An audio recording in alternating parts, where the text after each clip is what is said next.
clicking record now. You are listening to the Salty Witches podcast. I will be your host for this evening, Mike. And I have with me here to my other left. Hi, I'm Austin. Y'all know me already. Mike's still trying to get used to the camera. I am. I'm very much. And I made everyone in the room a promise and myself that I would focus on the camera a bit more this week.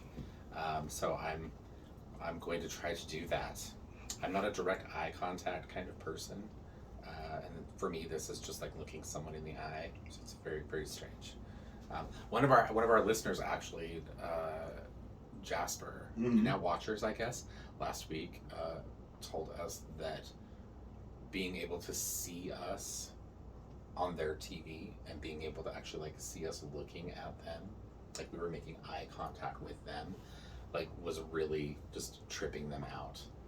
They were also very high at the time, so maybe the drugs had something to do with it. I'm not sure. Anyway, so we have listener questions before we get into our topic for tonight. Do please do the thing. So our listener question. The listener question that you sent to us, to the saltywitchespodcast@gmail.com, which is where you should send all of your questions. Again, the saltywitchespodcast@gmail.com. That's going to be your easiest way to get to us. Is, they didn't say keep their name anonymous, so I'm going to go ahead and say their name. Why don't we just do an initial? Is from ND. Fancy. Yeah, ND, see? Oh, that's so interesting because I have an N. Oh, mine is an NS. Sorry, I distracted you, please. And we're going in alphabetical order. Yay. So, ND talks about psychic vampire coping. They want to know what other skills can you use to cope with psychic vampires that aren't grounding, centering, or raising energy, because these are all problems for them. So I'm going to start with a very, very, very forward statement. You need to get better at grounding and centering. You don't want to raise power around psychic vampires because that's what they want. They suck off that. They feed off of it. So if you really are trying to cope, a good ground and a good center is really, really good. Now, I know that there are individuals out there who are neurospicy like myself who have ADHD. Shocker, I have ADHD. Who find grounding and centering hard. And I can say, yeah, but also I recorded an entire mini episode that takes you through the entire process of grounding and centering aligning. So listen to that, and that's going to be very beneficial for you because it's going to take you step by step. And the cool thing is on a lot of podcasts, you can actually speed them up if you're neurospicy and go faster in the brain. And you can go faster. So that's the first thing. Second thing is you need to really make sure that just because you're getting drained around people doesn't mean that there's a psychic vampire. You need to make sure that there's psychic vampirism going on, that it's not just because you're an introvert and you're having to socialize. That's not psychic vampirism. That's called being an introvert. Simple psychology. Okay? Now, if you know for a fact that this individual is a psychic vampire and grounding and centering is not working, then you need to figure out what type of psychic vampire they are. You have several different types of psychic vampires. You have, there's different castes and all this other stuff too, but I'm not going to get into that. You have sorrow sisters, or what I like to call them. Sorrow sisters are the ones who are essentially the everything is wrong with me always. It's always me. I have a chronic illness. An emotional vampire. That would be more in line. Forgive me, I'm having flashbacks of, I believe it was season 2 of What We Do in the Shadows. Yes. The emotional vampire in The Office. So, Colin. No, Colin was the psychic vampire. Oh yes. His girlfriend was the emotional. His girlfriend was the emotional vampire. She was hilarious. So, we have to watch that. We have to rewatch this again. Anyway, so you have the emotional vampire, which is just another branch of psychic vampire, where they feed off your emotions. The easiest emotions to get from people are negativity. You would like to think that positive emotions would be easy to get, but they're not. Because if you're annoying and your energy spikes, even though you're hiding it really, really well, They're going to taste it and they're going to be like, oh, that's delicious. I should annoy them more. Okay? Or the, oh, here's my entire life story and trauma. And then you're like, oh my God. And if you're not sympathizing or empathizing with them and you're just going, Jesus Christ, shut the fuck up.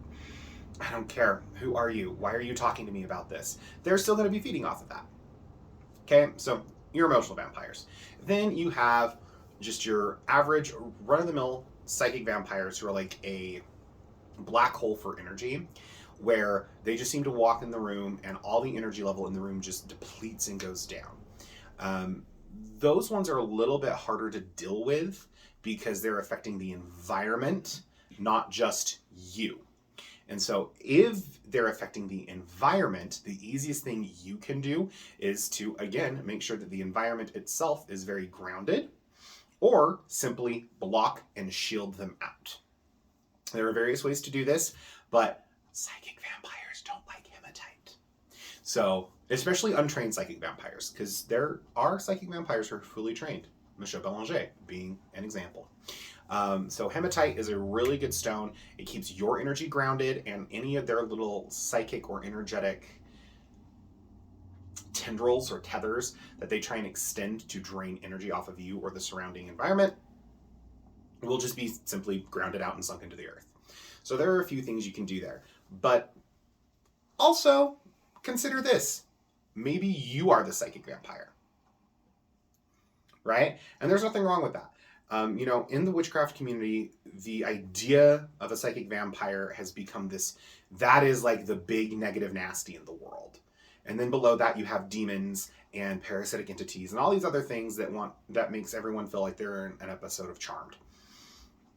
So because of that, if you are the psychic vampire, then it is even more essential that you learn yourself. You need to learn what you need. How do you feed? Do you feed ambiently? Are you noticing that you're feeding off of physical touch? You need to become so aware of your energy that you can halt it or learn how to manipulate it and absorb the ambient energy around you. Those are some suggestions that I would say to help cope with psychic vampires. And for that, I'm just going to leave it. So there you go. ND. You were talking about Michel Belanger, who I have a lot of respect for. I love Michel Belanger. But in the process of sharing that name, you mentioned like being fully trained, mm-hmm. And so I'm just sitting here and I'm thinking like, how does one train to be a vampire? Well, it's just like you would train for anything else. Okay, so as a witch, when you train or you learn or you grow, there are exercises you do in order to perfect that particular type of thing you're doing. Right? Okay.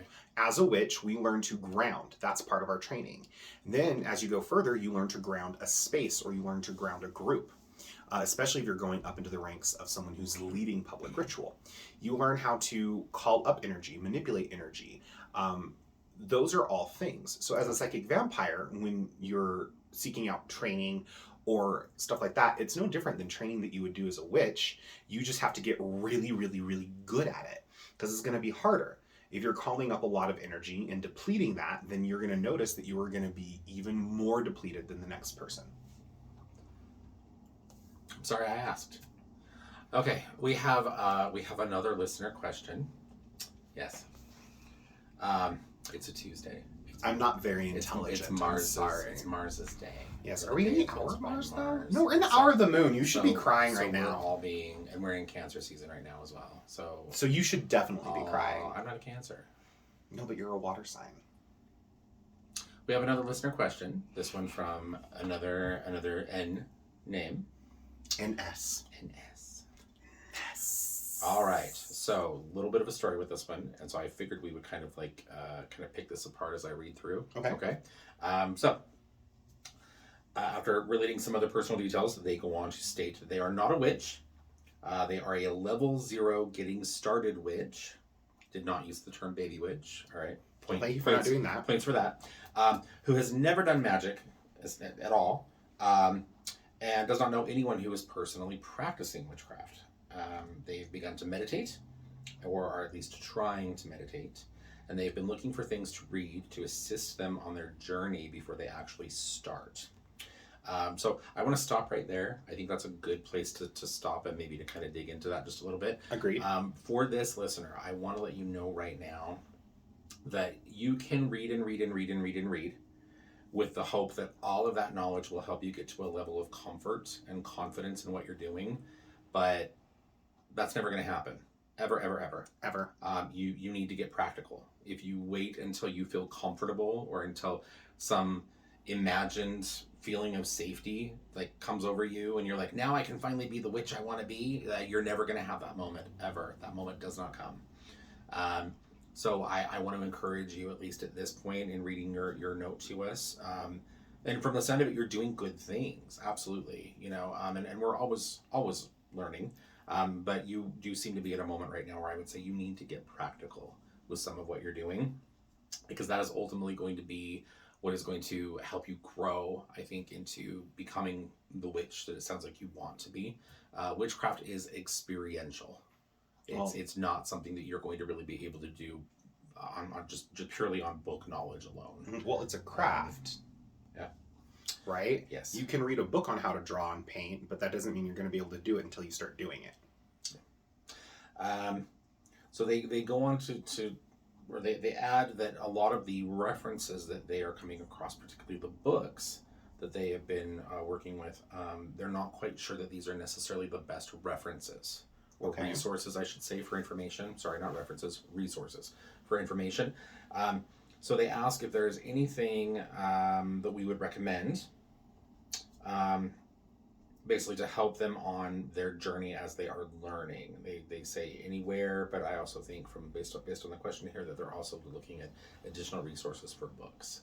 And we've talked about that quite a bit, right? Can you think of anything available, say, for a person in this situation who is still not out of the broom closet, still, from the sound of it, is still kind of coming to terms with the identity, the concept of witch as a spiritual practice for themselves, right? Can you think of any readily available resources for this person?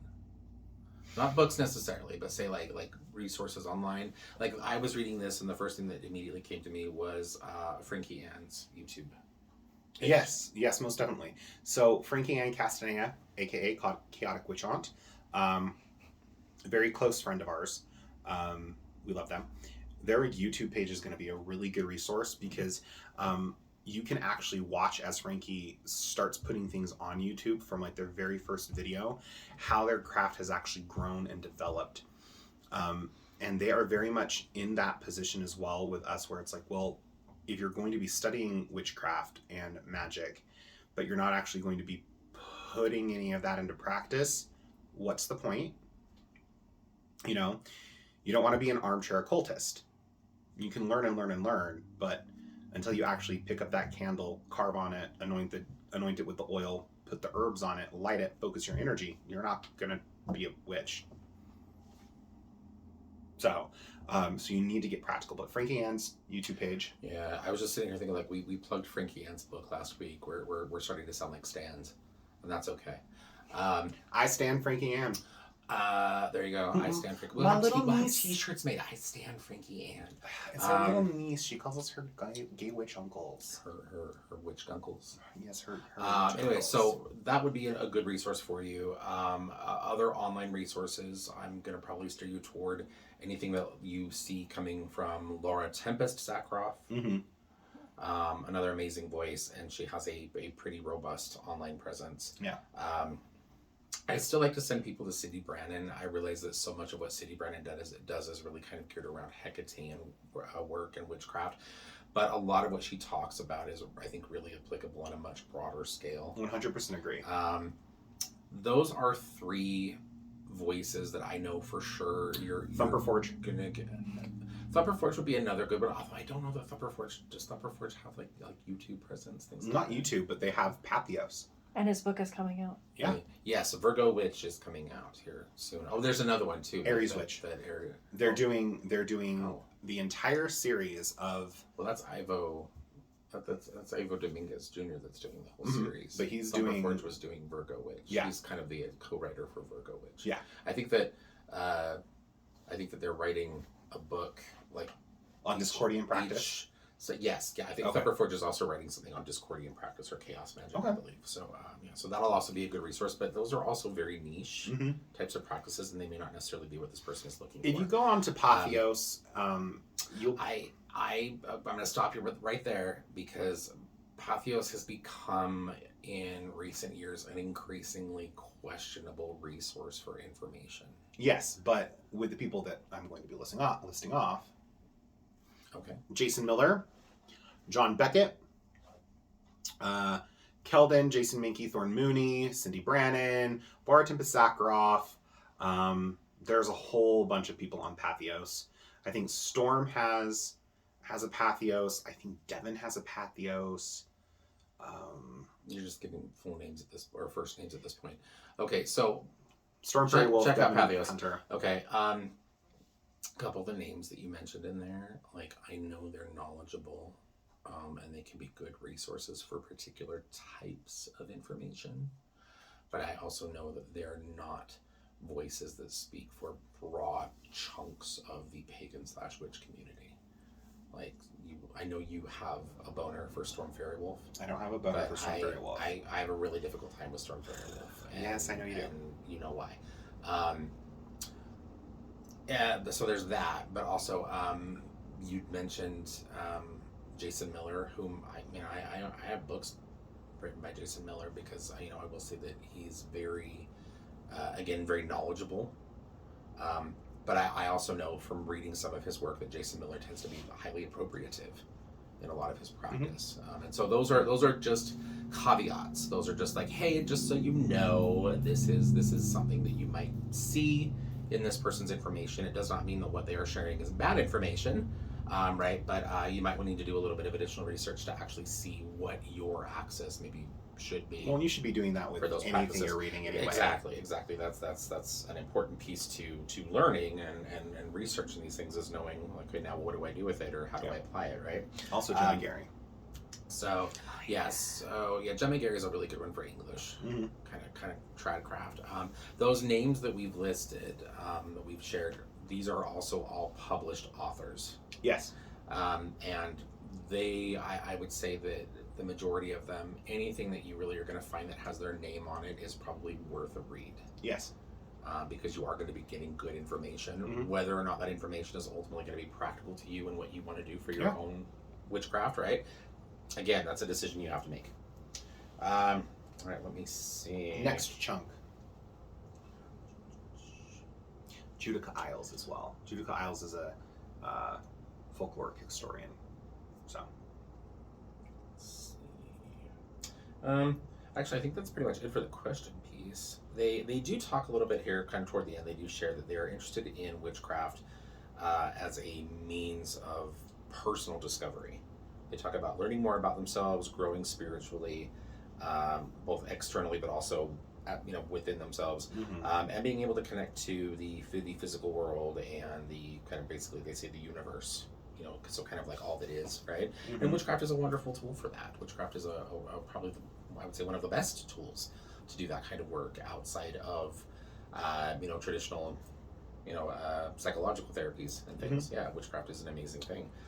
With that being notated and said, I'm gonna again just second Cindy Brannon, because Cindy Brannon, again, doctorate degree in psychology, and really knows her stuff, and a lot of her work is focused around like really going through those shadows in yourself and around you and allowing yourself to develop a connection and an understanding of them and how to approach them and how to integrate them.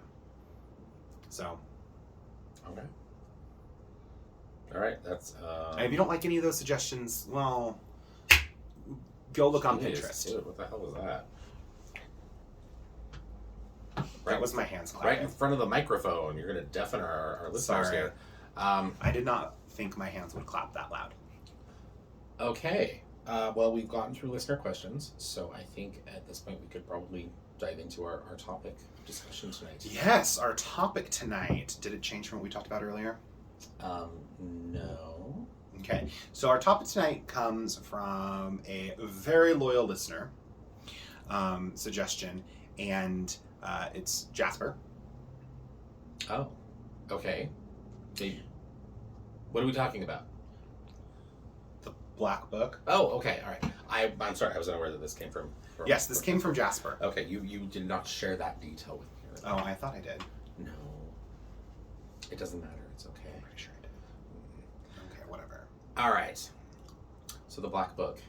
There is a lot of, I think, talk in particular occult circles, although I will say I don't really see a lot of newer, younger practitioners discussing the Black Book. It's kind of a folkloric thing within occultism and witchcraft, this concept of a Black Book, and depending on who you are talking to and their personal traditions and where they learned to do the things they do, you're going to get really two different versions of what the Black Book is. So I'm not quite sure which one of these Jasper leans toward. Did they share any detail? Uno momento, por favor. So in different accounts within the witchcraft community, you're going to find mention of the Black Book in a lot of old lore as typically the book of the devil. There's this idea in a lot of old, particularly the superstitions and what I like to refer to as basically the anti-witch propaganda put forth by Christianity in recent centuries. There are a lot of stories about this infamous book that the devil has someone sign their name in to be kind of brought over into paths of witchcraft and baneful magic, right? And that in the process of signing that book, you are in essence relinquishing your soul to the devil, who, to be honest, has no use for a human soul. Who needs one? I think if the devil, I think that and I'm not putting myself in, I guess I am putting myself in the devil's shoes at this point, but from the devil's perspective, if I actually believed in the devil, at least the Christian devil, I think that the devil would, I think, be pretty good at being able to kind of see what we as humans do with and to our souls. And I'm just trying to think, if I were the devil in that situation, I'd be like, no, you keep that. No, thank you. I just watched you eat 3 Big Macs, 2 double cheeseburgers, a 20-piece chicken nugget, a large fry, and a Diet Coke. We're talking about souls now. What are you Hold on. A Diet Coke, and you justified all that because you had a Diet Coke? What does your soul look like? So, that's what the devil would think. That's how I would work. You mean the devil wouldn't want me to eat fast food? I mean, the devil probably would because you die quicker, I'm sure. Anyway, the Black Book is this infamous tome that you sign your name in, and upon the signing, you basically relinquish your soul to the devil in exchange for worldly power. What was it? Butter and a pretty dress. What's thou like? Yes. The taste of butter. Butter and a pretty dress. That's all it took. That is all it took. A pretty dress. Although considering the serious amounts of trauma that young woman in that movie had been living with, I probably would have traded up for the taste of butter and a pretty dress too. I wouldn't even trade it up for the taste of butter and a pretty bothered dress. me most about that is at the end of the movie, she's just there in the woods naked, and I'm like, but I wanted to see the pretty dress. Where was the pretty dress? Yeah, but she was flying. That is true. Was the dress? It's true. The dress is very important. Where was the dress? Those who created the What are we talking? That's true. We need to know where the dress was and what the dress looked like. Okay, creators of Vivitch. I bet the dress would have been like Chanel, because it's my firm belief that Coco Chanel is burning in hell right now. She's designing gowns for Satan in hell. No, she's designing That's what gowns. happens when you're a Nazi sympathizer. She was designing gowns for Hitler in hell that have a very nice opening, so that way Satan can shove the pineapple up Hitler's ass. Well, that's an obscure movie reference. Anyway, so that is one account of what the Black Book is. The other account, the other stories that you will hear of the Black Book is that it is merely an old grimoire. And it is a collection of typically very old, very archaic, necromantic, and again, primarily baneful kinds of works. But not always. I was doing a little bit of research for this episode because I'm familiar with those two resources or those two references or ideas around what the Black Book is. But I was like, let's go a little deeper on this. Let's throw a little bit of trivia in here, maybe. But it's interesting because in the process of researching that, I actually found that in Germanic and Icelandic traditions, that the reference of the Black Book, what you would refer to as I have little notes here, for those of you who can see me on camera, a Svarteboken. Svarteboken. Sounds like Frau Blucher. Svarteboken. Anyway, Svarteboken. It's also referred to as a Cyprianus. But this is a very occult term that I think, of course, has ties to Saint Cyprian being a necromancer. Yes. Prior to converting to Catholicism, because everybody was converting into Catholicism. It's true. It was the cool thing to do. It's still the cool thing to do. In nomine Patria et Filii et Spiritus Sancti. Wow, that's some good Latin. I know, best Latin ever. You should know better than to speak Latin out loud in front of all of the witchcraft books in the story. Well, that's why I said bad Latin, because it only works if your Latin's good. Okay. Anyway, the Svarteboken, though, is an interesting version of the concept of the Black Book, because it actually was not purely malefic or baneful in nature. And it had in it spells of healing and things like that. And I should be very clear that this book is, this version of the Black Book, like there isn't just one. Like there are many, but it was interesting because in researching that, it actually took me back again to those cultures, Germanic, Teutonic, Icelandic cultures, and there are connections between their version of what the Black Book would be as a grimoire, running all the way up to the practice of brocherij, or like very old Dutch, like long lost friend powwows, kind of magic.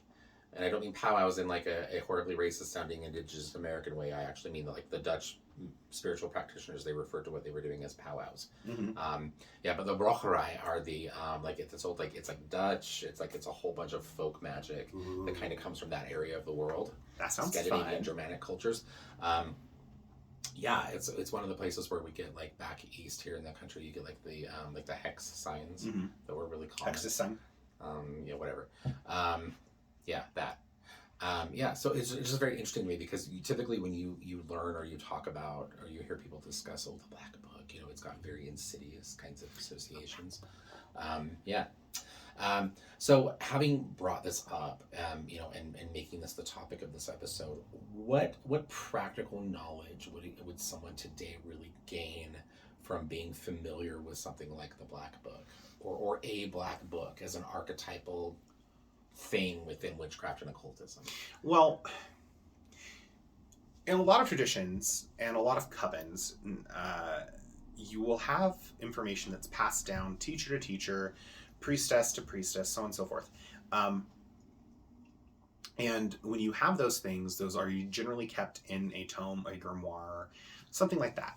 And it's your duty as the person learning this to take it as part of your initiation, learn how to work with it, and then add to it. And allow it to evolve, which is why we have a lot of old conjure practices that continue to evolve and change and find substitutions for things, because a lot of conjure practice is passed down person to person to person to person, family member to family member. Yeah. And their Black Book would be the Bible. Okay, so I see where you're going with that, but I guess I thought for a moment, because I anticipate you to read my mind. I don't know why, but I do. I may have been picking up on something, but then my ADHD that's totally good information. I guess so we're to try to connect this, sort of thread these things together. No pun intended. People will get the pun in just a moment, or not. No pun intended. But you were talking about the concept of something that would be considered a red thread. Yes. Kind of a tradition. And so the significance, and I guess, and you were very close, but what I was, where I thought you might go with this is that when we look at concepts, when we look at things like the Black Book, the concept of the Black Book in witchcraft, it really is, in essence, it's something that I think that it captures the concept not of a red thread, but of a white thread. Agreed. Tradition, right? And that this is kind of a very mysterious, enigmatic kind of a thing, right? It's just this ancient book that, who knows, maybe it's the devil's book, maybe it isn't, maybe it's just a collection of like an old grimoire full of spells, who knows, right? Yeah. But it is information that is apparently sourced directly from spirit. Yes. Right? And that by interacting with said tome, said book, writing your name in it, learning the spells and the other things that are in it, that you are, in a sense, baptized into what would be a white thread tradition. Okay. Right? Which I think we see happening in a lot of places, right? Even in, I think, unhealthy kinds of ways within contemporary spiritual practice. We have like New Agers who are constantly talking about how I've got to download today. I hate that term. I got to download today. I got to download and too. The reptilians are going to be here OS on Thursday to finally finish taking over the World Bank. And blah, blah, blah, blah, blah, blah, blah. Other New Age nonsense, blah, blah, blah, blah, blah. White supremacy, blah, blah, blah, blah, blah, bullshit. Anyway, but it's interesting though, because we see concepts like that popping up all over the place. This like initiation directly from spirit, or communication of magic through spirit, right? When we don't really seek out or find a human teacher. UPG. Yes, in a sense, but I think that in the context of something like a black book, what we're seeing again and again is that this consistency around the belief of what's in the book, right? Like the signing of your name, spells of necromancy, these kinds of things, right? So it's not really entirely UPG in that situation, is it? No, it'd be more like collective consciousness. Because many other people are assessing this, right? Or accessing this. So it's just an interesting thing to think about, but again, as to keeping it practical, I think that a lot of people these days are looking for some process of initiation. I think a lot of people out there, when they come to witchcraft or other occult practices, I think that because so many people now find it difficult to either find direct connections to existing traditions, or sometimes direct connections to existing traditions are shady and sketchy as fuck and you don't want to go there, right? Oof.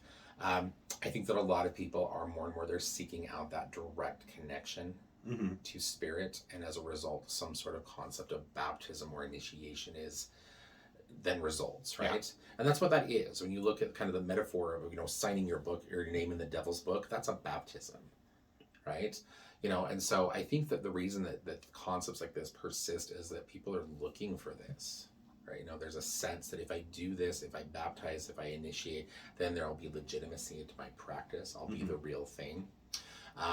And, just being, very honest about that, like you don't need to baptize into any tradition or initiate into any tradition to be the real thing, right? Your practice is just that. It is your practice. Unless you choose to seek out a particular tradition where you would definitely like, okay, yeah, now I need to go through a formal process of initiation, right? Like that's, then that's what you have to do, right? Yeah. But to me, the Black Book, I think, is almost like this, like that rebellious, like, I'm not going to follow anybody else's rules. And I'm not going to continue to believe and to think and to act the way that maybe my spiritual ancestors did. Okay. Or the way that my community does, right? Like I'm making this my own. So it's a very, I think, what would be the word? Anarchaic. Okay. And rebellious and a highly individual kind of a thing. Yeah. Kind of wrapped up in the lore around the Black Book. Okay. I could see that. I love that, like, Mike went with a white thread tradition and I went with a red thread tradition. Well, the red thread tradition is that's your blood. Yeah. That's your family. That's like where you go to a human person who is like, I will teach you what you need to know. I will help you with these things. I will give you this knowledge. Yeah. Yes. And when I die, you will carve my heart out of my chest and eat it to gain my power. Yes. That's what happened to my Nona. Her heart is delicious. That was so good. Anyway, but a white thread, I think, though, is interesting because, again, I think to maybe, run the risk of sounding a bit contradictory to ways that we've handled this topic on prior episodes, I think we've been very good at telling people like you really cannot base your practice wholly on UPG. No, you really should not you do should that. not. You really do need to kind of double check and That's how verify. you get spiritual psychosis. That's the thing that happens. For the viewers at home, what is UPG? Unverified personal gnosis is what UPG stands for. Thank you for keeping us on track. No problem. Yes, but I also want to say that in the context of looking at what something like the Black Book really means, like this is in essence, this is telling people like, you know what, fuck all of that, and it's okay for you just to kind of dive in and do your own thing, and ultimately the only other people that you'll be beholden to, the only other voices or powers that you would be beholden to would really pretty much be the spirits associated or connected to blank practice, right? Yeah. Yeah, I don't know. Yeah, and you got to be careful with that. And the reason you have to be careful with that is because, again, that's how spiritual psychosis happens. Like, how many 16-year-olds are considering themselves high priestess on TikTok nowadays, right? Because they had a download from Metatron. No, they had a download from the Scarlet Witch in the alternate reality, and they now know how to timeline and reality jump. And they're going to teach you all how to do this just for the price of $500,000. Sometimes you don't even need to pay. Sometimes you just need to follow their TikTok page. It's true, and they'll teach you how to do it. I cannot count the number of times I personally have gained spiritual enlightenment by following a TikTok account. It happens almost every day for me. Good for you. I have a lot of stuff in the block bin, actually. Yeah, my block list is getting really bad. Yeah. Like, it doesn't take much to get onto the block I list. have people and friends who send me shit, and I'm like, oh, what is this? And I'll go in to click the link, and it won't show up, and I'm like, I already blocked that bitch. I always thank those people, like if they're public about, oh god, yeah, this person was a nightmare, and they can actually like provide details or receipts as to why. I always kind of like send them a little thank you, like thank you so much for letting the rest of us know to just go in and preemptively block this person, so that makes our lives much easier. So we also did not have to deal with their bullshit. Yeah, I think we need to start looking out for each other a bit more in the community that way. We all tend to be very gossipy bitches, don't we? As witches and occult practitioners, we may as well put that to good use, right? We do tend to gossip, even if that's just with spirits. There you go. So, did Jasper have any? No, that's literally that was it. That was their question, and they did have like a clarification. Okay. And you did the clarification and about like it being an actual book. Look at you. I'm amazing. Jasper and Mike synced up. It's that TikTok spiritual enlightenment I was just bragging about. I just have ADHD. No, but I mean that's an interesting conversation. Since we're kind of riffing on this at this point, because I'll tell you at this point I got nothing. What I'm trying to think of how this would work. I think that the Black Book for me in another context or another sense, as it would relate to legitimate occult practice, the Black Book to me is a little bit of a trick because it is, once again, it's something that really is for the most part rooted in Christianity or Christianized or Abrahamic concepts or ideas around what occultists, pagans, and witches do, and how we consort with the devil. And their version of the devil. That's probably also worth clarifying. It's their version of the devil, because as witches and occultists, we have our very own devil who does not consort with Christians, because how boring. So there is that. But I think that Black Book for me is like one of those things that I'm also kind of like, this is kind of one of those points where this is something that does have roots in traditional lore, like, around these kinds of things, but it's also become so sensationalized, like in pop culture, that it's lost all meaning. I think the most recent example that I can think of is the Sabrina series. The Chilling Adventures of Sabrina. And she's, I think for like the whole first season, they're badgering her every episode, like, you gotta sign the devil's book, and to me, it just kind of was like, really, this old thing again, so I don't know. So but it's one of those things to me that I think is like, it's cool. There's roots to this that go actually like are legitimate in the lore around what it is, but also I think there's a lot of still like confusion. There Get is. like a very sensationalized idea of what it is. Well, if we actually take that example of the Chilling Adventures of Sabrina Do we And- have to? and look at what it is, it's signifying an initiation. And in traditional Cornish, Devonshire, English witchcraft, and hell, even some parts of the Mediterranean, a lot of stories of witches or how one would become a witch was to run off into the woods where you would meet a spectral creature of some sorts, and then said spectral creature would make a deal with you in exchange for XYZ, usually your name, because if something has your name, they have power over you. Which is why, when consorting with fairies, you do not give them your name. You say, "You may call me this." And then they'll give you a little funny look, and then you'll move on with your life. So, but that's what we see, and in the Chilling Adventures of Sabrina, we see that there's an actual initiation that takes place. And they even speak in Chilling Adventures of Sabrina how the initiation that is to take place is not just her signing her name in the Book of the Dark Lord, but it's also carnal. It's sexual. There's a sexual exchange there. And in, again, Old English... Go on, you're good. In Old English folklore, that is a lot of what happens. Or in old folklore in other traditions is they run off into the woods, they make a deal with this spirit, and in exchange for that spirit to give them power, they must exchange carnal energies in the form of the hanky-panky. So, that was leading me to my point of... I guess the Christians got it right. We are cavorting in the woods and having sex with demons. What they would perceive as demons. I would just say witch daddy. I just call that college. We'll have to talk about your college days. We went to different schools. I was in a frat. What do you want? We're in a frat? No, it would probably be more accurate to say a frat was in me. Oh. You were saying. And that's an initiation.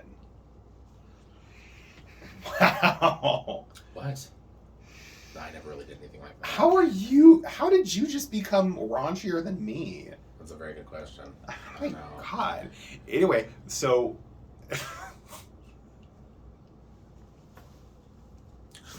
Mike, you broke us. I'm so sorry. And it was so witty. There are moments where I think back, I wish that had been my high or my college experience, but it never really was. No, it never really was, actually. Yeah, like I hear other people's really wild. I have some wild college stories, but none of them involve me. You know, It involves you saving your lesbian crew. Doing anything like that. Yes, I was always the mom friend saving everybody else from doing dumb shit. So, yeah, I don't know. But when it comes to initiation, there's always some other physical sort of exchange. And so if we're looking at... Oh my god. When we look at the concept of the Black Book as a form of initiation... As we look at the Black Book in the form of initiation, we see that there is an exchange of energy and an exchange of power there. An exchange for me connecting you to my pull of power that I'm connected to, and that pull of power goes back to this pull of power, and so on and so forth. Okay. In exchange for my lineage and claiming you in my lineage, you must give me something. So would you say that then in signing your... Again, you know, because we're really at this point, we're not talking about like an actual, you know, no one's signing their name in blood in a book. I mean, maybe, but I think that's a new idea. Not in this sense, at least. I would think that's happening. Dedicants, listen up. That would be something that would in essence, wouldn't that kind of connect you not only to the old powers of this spirit involved, but also all the other people who had signed the book, right? Yes, because those all. Though that to me, I think, is another example of how traditions, as they grow and as more and more people become involved and as more and more practices are repeated again and again and again, kind of within that umbrella of that tradition, right? Those things do all build additional charge. They build additional power. Yeah. So, am I being too quiet? Well, I think I just have a louder voice, just You in do. general, You and do. I don't You mean to. project. I would project that I'm asthmatic, and it's hard. I'm sorry. But, interesting concept. So, when you're initiated to the person that everyone else is initiated to, and so on and so forth. But that means that all the other people who were initiated prior to you, they also immediately become connected to you and anything else that you do. Oh yeah. Which is why, in a traditional coven sense, that's where a lot of where you get like color codes and stuff from in coven, or like like color codes, like the Chingulum colors, or the Singulum colors, or the different colors of robes, particular types of symbols that are given, The because merit it marks badges. you. The merit badges. The merit badges. This just sounds like a cult. Well, that's why they were called the witch cults. And we see that in every form of spiritual practice out there. When, each person goes through particular things, and each family has their own traditions. When baby first gets baptized in the Catholic Church or baptized or something like that, a lot of the times, depending on their tradition, that's where they're going to get their first mano cornuto gifted to them, or their cornicello, or something like that if they're Italian, or they'll get their first rosary. And then as they go through certain things, they receive certain implements. Welcome back. Certain implements, objects, or other things that mark them for a particular purpose. I'm really loving this episode. Are you? I am. Sorry for those where that was hilarious. We have to leave that in. Okay. we got to leave it in. That was really, really funny. And the fact that I didn't miss a beat. It was beautiful. I'm a performer. You are the consummate, a consummate performer. I thought you said a consonant performer. A constant. Consummate? Consummate? Consummate performer. Patient. Constipated performer? Sometimes when you're stressed out in the middle of a performance, yes. Oh, Austin found himself in a pickle instead of the other way around. More like a pickle found itself in me. Okay, I've already done that joke tonight. Damn it. Okay, all right. So as we look at those concepts, I guess this podcast episode has kind of delved into like initiations and some of that stuff, and That's I what really the like Black that. Book is. That is what it is. That yes. So now, for fun, because you were joking a moment ago about this becoming a thing. But I can actually see some value on a personal practitioner kind of level to create something like this for yourself. Yes. People are so into their book of shadows and then in their old grimoires and these kinds of things, right? And there's a part of me that's like, as a personal initiatory process, why not actually just go out to your local witchcraft store, Cat and Cauldron in Taylorsville, Utah, or wherever your local witchcraft or metaphysical shop may be, or travel to Cat and Cauldron at Taylorsville, Utah. Yes, just don't contact us to ask you to ship you a journal, because we'll do it, but it's going to cost you like $200. Yeah, it's really expensive to ship. Shipping now, is guys. expensive. It's but really to go expensive. out to procure a black book, a journal, right, whatever, right, and actually to create something like this for yourself, to let this be, in a sense, maybe this could be the beginning of a book of shadows, right, or something, right, something like that, right, and to maybe to create some sort of a ritual around that, right, and actually sign your name in blood. Carefully. I really like that idea, because there are some traditions that I have been a part of that you hand copy the group's grimoire and Book of Shadows. Oh God, you're talking about the Scientologists. Totally. They're coming. But you copy all that, but then you add to it. Yeah.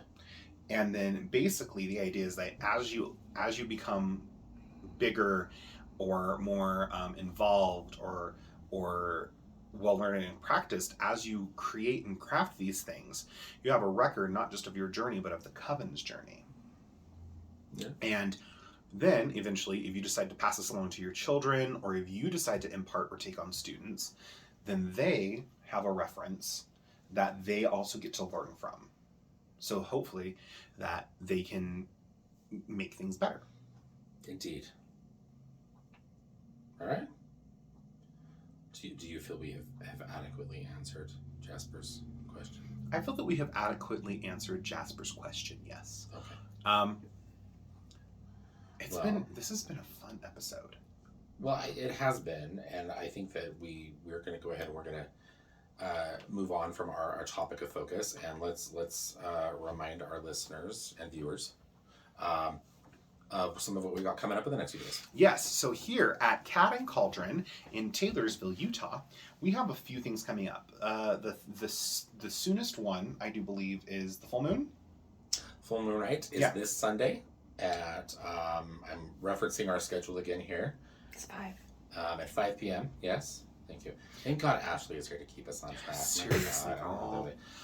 So the full moon rite, just for those of you who might be planning on coming if you are local, there is a $10 requested donation. It is not required. I will not turn you away for lack of funds, because again, I'm doing this for the community, and the $10 really is just to make sure that we can keep Cauldron fire going, and so that I can buy pretty earrings. Not really. I only have one earring, and Mike buys most of my jewelry because he loves me.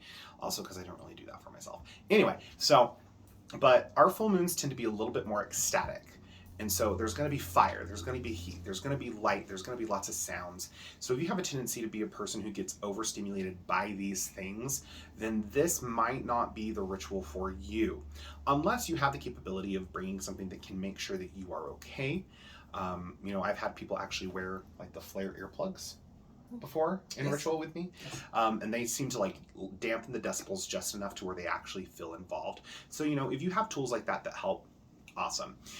These are not kid friendly.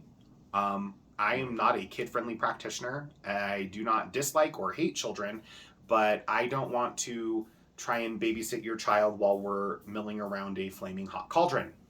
Yeah, bringing your toddler to a traditional full moon rite that features a mill with a burning cauldron is a really dumb idea. That's not a good idea. And the thing is I know there are people who are like, well, how will I get my kids introduced? That's up to you. That's not up to me. You're not a member of my coven. You are a member of the community. But much like everything else, not my responsibility. Not my circus, not my monkeys. So with the full moon, just be aware. It's going to be loud. It's going to be ecstatic. Please come, be ready to move. It'll be warm. Wear appropriate clothes. All right. The next thing. Beyond that, we have on Wednesday, July 5th at 7 p.m., we have our next divination study group. Yes, we have nothing on July 4th because the shop is closed on July 4th. We're already closed on July 4th. Not because we're super patriotic, because right now America is a hellhole. But we don't really see much point in being open that day because people, at least in our area of the world, would much rather be out getting drunk and blowing their hands off with fireworks. True. So anyway, I'm just going to say it was an excuse to have the shop closed because we need a fucking day off, y'all. That is also self-care is a thing. That is also valid. But on Wednesday, July 5th at 7 p.m., we have our next divination study group. The divination study group is a safe space for you to come and to learn your divination tools. So whether it be tarot or pendulum, or we've done so many over the last couple of years that we've been doing this, and we did this primarily. We set these up and we do these each month because we've had so many people approach us and say that they have just struggled to learn, they've struggled to find good resources, and and if you want to learn some sort of divinatory tool, that's the place to do it. It's free. You have the focus of a professional, long-term. It's not always me. Professional, long-term reader, psychic who works with a spectrum of different tools and modalities, who is there to be a mentor and a coach for at least the duration of the gathering. I really don't think there's a divination method that you don't know how to do. I've tried many years ago to pick up the I Ching, but I just couldn't really get the I Ching to work out for me, which is weird because I really get into geomancy and they're very close. They're very similar. So it's weird. Okay. But there are also divination methods out there that I would never dream to try to get involved in because they are components of closed practices. Yeah. Like I years ago started to study and learn on Barakata, types of shell readings, and then found out afterwards that unless I'm come from a particular area of Africa, I've got no damn business trying to do this. Mm-hmm. And I respect that. So we have the following evening, Thursday, July 6th, we have the beginning of our mediumship development course. Yes, so the mediumship development course is going to happen at 7 p.m. Mountain Standard Time. It is available online as well as in person. It is a $100 flat fee, and it is a 2-month course. Yes. You will be working with a professional psychic medium Every Thursday. for 2 months, so mark that out on your calendars. You have to call and register at the shop. You can't just show up the day of and hope for the best. Spots will be full. They're getting really, really full. And you can't just hope that we'll just text you when the class is going to be available and that we'll take care of you. It is your responsibility as a student to contact the shop and get registered. That being said, Mike's going to be teaching this class. It is a fantastic class. Mike is a fantastic teacher. No. Now that I know I'm teaching it, you don't want to take this class. I'm telling you right now, Mike is one of the most intelligent people that I know in all these things. I mean, he has degrees in this stuff. He's been around doing it his entire life, similar to me, but Mike has just this academic and this big, beautiful brain that is just full of knowledge and wisdom and experience. And so because of that, this class is going to be really good for anyone who's trying to develop their mediumship skills, get a handle on their mediumship skills, or just become a better medium than they are already. This is going to be for you. $100 flat fee, you can't ask for more. That's literally $25 a class. I'm not good with praise. It's actually not $25 a class because it's 2 months. It's actually 8 classes, so it's $12.50 per class. Less than a movie. There you go. Exactly. Less than a movie. Ticket. And I'm far more entertaining. I was going to say irritating. That's true too.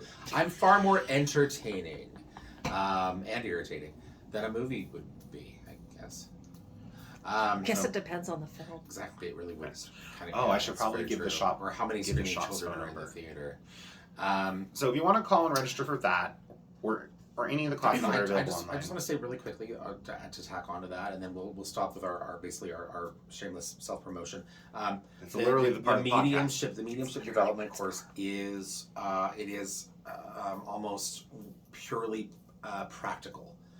So if you're looking for a lot of information on theory or why spirit communication, we are going to go into a little bit of that, but the majority of the exercises or the majority of the classes are going to be like, we're exercising, we're doing the thing. Just FYI. So to call and register for that, the number is 601. No, 801. sorry. 801. I jumped ahead. 801-601-1795. Yes. I don't know. It's because I jumped ahead. I was like, area codes? Who's she? I don't know. So 801. They don't really mean anything anymore, at least with the majority of phone numbers now, because people can bring their numbers from basically anywhere. True. Yeah, my phone number freaks everybody out. Yeah. New York number? We get a lot of customers that call in for appointments and they've got like a really odd area code, and I'm like, so we sometimes play this game like, where is this person from? And we'll Google the area code. If I find out they're from the East Coast, I'm like, they're gonna love me or they're gonna hate me. We'll figure it out. So we have a lot of classes coming up. Another one is practical shadow work. I don't know what day that is. July. That's okay. We can talk about that next week. Maybe. But also, again, Awakening the Witch is up and coming. I'm pushing this out there because there are a lot of people who contact the shop and ask, when is it available, and is it available online? And the answer is yes. Do not wait to the last minute. Do not wait to the last minute to register for this class, because I only have rooms for about 100 people online. Which, I know that sounds like I'm anticipating a lot, but judging how last year I had 35 people after the initial year of 30, and on top of that, that was just the people in person. So, call the shop to register for that. $60 a month for 6 months. A little bit more of a time investment, but you will have exercises, you will have practical rituals to do, and I'll be your mentor the entire way. It's terrifying, isn't it? It's very disturbing. what's it like to sign my black book? A sex thing? No. Ew. Oh, okay. I'm sitting here right now, and I'm looking at you, and I kind of like this. And I'm like picturing like Dracmorda and Swanthula, and I just want to like sign off this episode with like a. What does she always say? Let the contest begin, or what does she say? What does she says something specific? It doesn't matter. Anyway, Let the floor show begin. yes, let the floor show Let the begin. floor show begin. Yes. So we don't have like the long ass nails. Anyway, that's okay. That's Don't sue us, Dracula. Don't sue us, Blumen Brothers. Sue us, but I think probably a lot of our people who join us are going to be like, what the hell are they talking about? I love Dracula so much. It's so much better than RuPaul's Drag Race. I'd imagine that question probably comes up quite a bit when people listen to our podcast. Is what the hell are they talking about? Go back and listen to the first episode. All right. That being said, if the Dracula Brothers are listening to this podcast by chance, oh my god, I love you. And you should let Mike and I be judges on your show. We think you're neat. I think you're amazing. All right. We're going to call this an episode because we are at an hour. Yes. Thank you so much, as always, for joining us, for listening. Yes, thank you so to us, much. for watching us. And putting up with me. I think I made more eye contact with the camera tonight. I think I did it. You did so much better. You I did. keep wanting to like You talk both to did. you as well, because I'm like, you're in the room also. But, yes. So, It's really hard to miss me. I'm kind of like more around the room than in the room. Well, and you're also very loud in the room. Anyway, but thank you so much. Please send us your questions, your comments on tonight's episode and on any others that you may listen to. If you have things that you want us to kind of dig into, that's how you do it. You send us an email, contact us through our social media pages. We're on Facebook, we're on Instagram, Salty Witches by Cat and Cauldron. Salty Witches Podcast by Cat and Cauldron. Yes. And The Gmail again is thesaltywitchespodcast@gmail.com. And yes, and we will usually follow up with you and let you know when we will be getting back to you on your question. That's it. That's all I got. Anything you want to add? Nope. No? All right. Stay safe, stay healthy, stay witchy. Thank you, everybody. Thank you.